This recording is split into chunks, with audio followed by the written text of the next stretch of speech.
Telangana BC రిజర్వేషన్లలో ముస్లిం sub quota తీసేసి కొత్త bill పెడితే బీజేపీ సంపూర్ణ మద్దతు ఇస్తుందని ఆ పార్టీ చీఫ్ రామచంద్రరావు స్పష్టం చేశారు.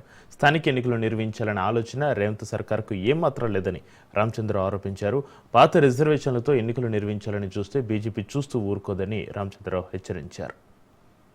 బీసీల రిజర్వేషన్స్ పైన కాంగ్రెస్ పార్టీ ఈ యొక్క అంశాన్ని ఢిల్లీ తీసుకుపోతా ఉన్నారు. ఢిల్లీ రైల్ యాత్రలో ఈ రోజు చేస్తున్నటువంటి ఒక ఏదైతే కార్యక్రమం ఉందో ఇది భారతీయ జనతా పార్టీ భావించేది ఏంటంటే రాష్ట్ర ప్రభుత్వానికి బీసీ రిజర్వేషన్లు పెట్టాలని దాన్ని ఇవ్వాలని ఇష్టం లేదు. అందుకే వాళ్ళు ఏం చేశారు, 42% బిల్ పెట్టినప్పుడు 10% ముస్లింస్ ఇస్తామని చెప్పలే. ఇప్పుడు ఆర్డినెన్స్ లో కూడా వాళ్ళే ప్రెసిడెంట్ ఆఫ్ ఇండియాకు మార్క్ చేశారు, ప్రెసిడెంట్ ఆఫ్ ఇండియాకు కాపీ. సో ఇవన్నీ కూడా ఏంటంటే ఒక నాటకాలు. ఈరోజు ఢిల్లీలో హైదరాబాద్ లో చేసిన నాటకాలు సరిపోక ఇప్పుడు ఢిల్లీలో పోయి నాటకం చేస్తున్నారు. బీసీలకు చిత్తశుద్ధి ఇచ్చేటువంటి చిత్తశుద్ధి ఈ కాంగ్రెస్ పార్టీకి లేదు.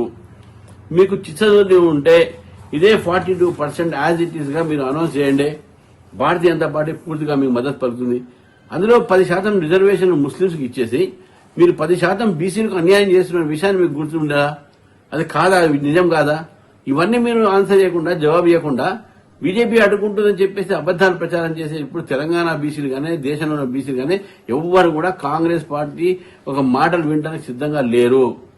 ఈ యొక్క కాంగ్రెస్ పార్టీ తీసుకొచ్చిన బిల్లుని బీజేపీ ఫుల్ సమర్థించింది. మీరు 42% డిక్లరేషన్ మీరే చెప్పారు కామారెడ్డిలో. ఇప్పుడు మీ బాధ్యత అని మేము పదే పదే చెప్తా ఉన్నాము. మీకు ఎలక్షన్స్ పెట్టాలని లేదు, ఎలక్షన్స్ పోస్ట్పోన్ చేయాలని ఉంది.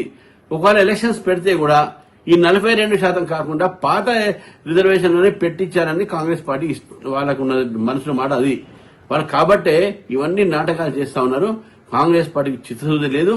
ఇవన్నీ కూడా తెలంగాణ ఓబీసీలని తప్పుదారు పట్టిస్తుంది అనేటటువంటిగా భారతీయ జనతా పార్టీ భావిస్తా ఉంది.